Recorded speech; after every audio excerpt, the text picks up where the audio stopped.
Hello everyone, welcome to my channel. In this video we're going to be looking at the history of the Jewish religion. The Jews are the children of Jacob, also called Israel. And the word Jew is actually an English word that comes from the name Judah, one of Jacob's 12 sons. The religion they follow is called Judaism. This is the world's oldest monotheistic religion, meaning a religion that believes in one God.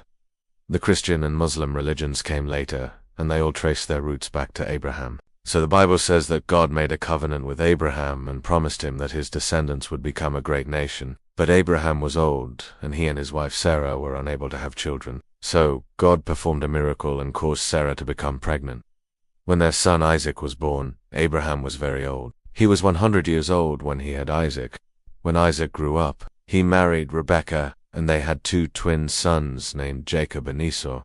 Now, as the older twin, Esau should have received the birthright, which meant that he was supposed to receive extra blessings, because he was the firstborn. The firstborn usually received double portions of any inheritance, and this blessing from their father was supposed to be a special blessing.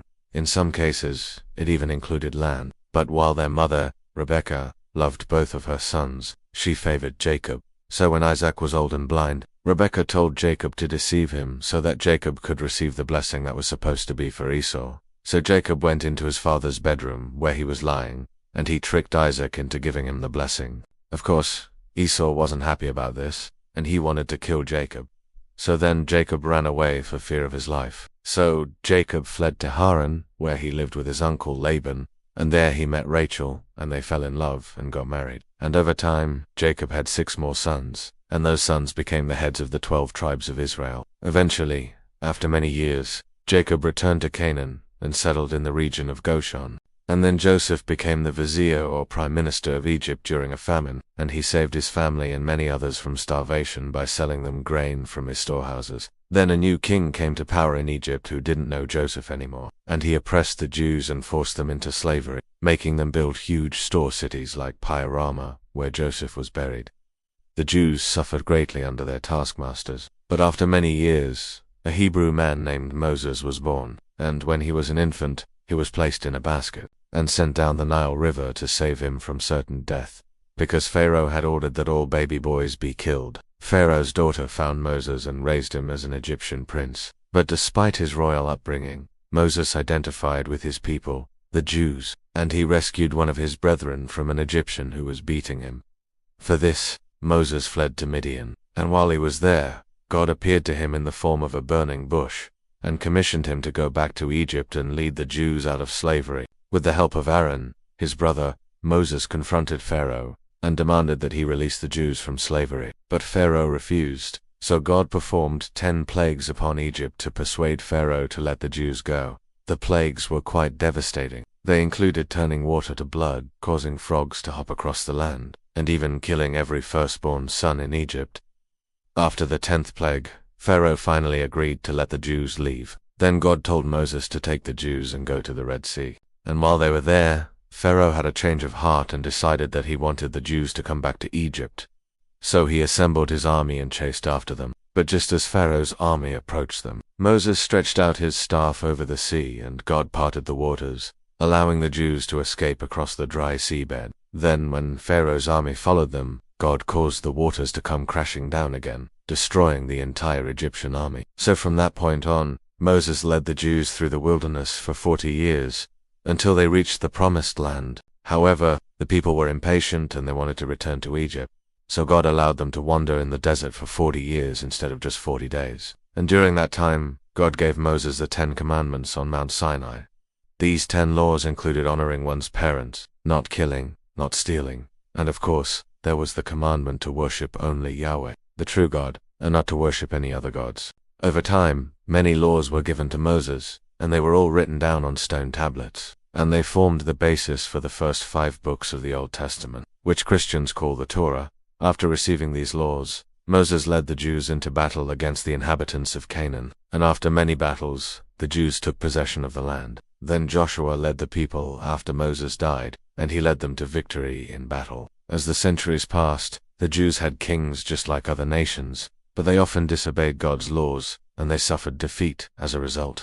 Some of the most famous kings of Israel were David and Solomon. King David defeated the Philistines, and he established Jerusalem as the capital of Israel. King Solomon was known for his wisdom, but the kingdom split apart after his death. The northern kingdom was called Israel, and the southern kingdom was called Judah.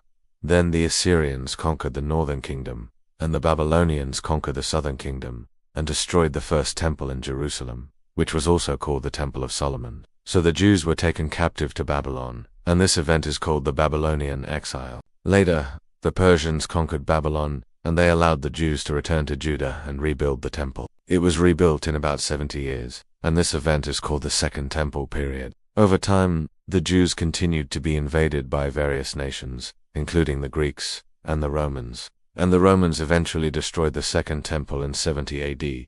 During this time, there was a man named Jesus of Nazareth. He was born a Jew, and he taught people about God's kingdom, and he healed the sick and cast out demons. His teachings were based on the Jewish scriptures, and he taught the people that the Messiah was coming soon. But the Jewish religious leaders rejected Jesus as the Messiah, and they had him crucified on a cross. But 3 days later, he rose from the dead, just like he had predicted. Then he ascended into heaven, where he is seated at the right hand of God the Father. And after he ascended, his followers, who were called disciples, began preaching to the Jews and to the Gentiles, or non-Jews, that Jesus was the Messiah. And over time, millions of Jews and Gentiles became Christians. And today, Christianity is the largest religion in the world. However, not all Jews converted to Christianity. A remnant remained loyal to their ancestral religion, which they called Judaism. But as time went on, different groups within Judaism arose with different beliefs. The Pharisees were a group that emphasized strict adherence to the oral law, which was based on the Torah. The Sadducees were another group that only believed in the written law, and they did not believe in the oral law. The Essenes were a group that withdrew from society and wrote down many of the ancient Jewish writings that became part of the Dead Sea Scrolls. Then in 66 AD, a group called the Sicarii revolted against Roman rule. But the war ended badly for the Jews, and it resulted in the destruction of the Second Temple. Then in 73 AD, a Jewish revolt against Rome ended with the destruction of the fortress of Masada. After that, the Jews were scattered throughout the world, and this period is called the diaspora. In the 19th century, a movement called Zionism arose among the Jews, and it sought to establish a Jewish state in the ancient homeland of Israel. And in 1948, Israel became a modern nation once again. And today, Israel is a thriving country located in the Middle East. Now, the main book of the Jews is called the Torah, and it's sometimes called the Hebrew Bible. It consists of 24 books, and what Christians call the Old Testament consists of the first 39 books. Then there are also books in the Tanakh that Christians do not have in their Old Testament. There are books like Ruth, 1st and 2nd Chronicles, and the books of Ezra, Nehemiah, and Esther. The Jews also have a section in their scriptures called the Ketuvim, and it means writings. This includes books like Psalms, Proverbs, and Job today. Judaism is divided into 3 major branches: Orthodox, Conservative, and Reform. And these different branches have different beliefs and practices, but they all believe in one God who made the world and who will judge all people. They believe that the Messiah has not come yet, but will come soon. And they believe that the Jewish people are God's chosen people, and they have a special responsibility to be a light unto the nations. Well, that brings us to the end of this video. I hope that you enjoyed it and that you learned something new. If you did, please hit the like button. And if you want to see more videos like this, click the subscribe button. Thank you for watching. Have a wonderful day.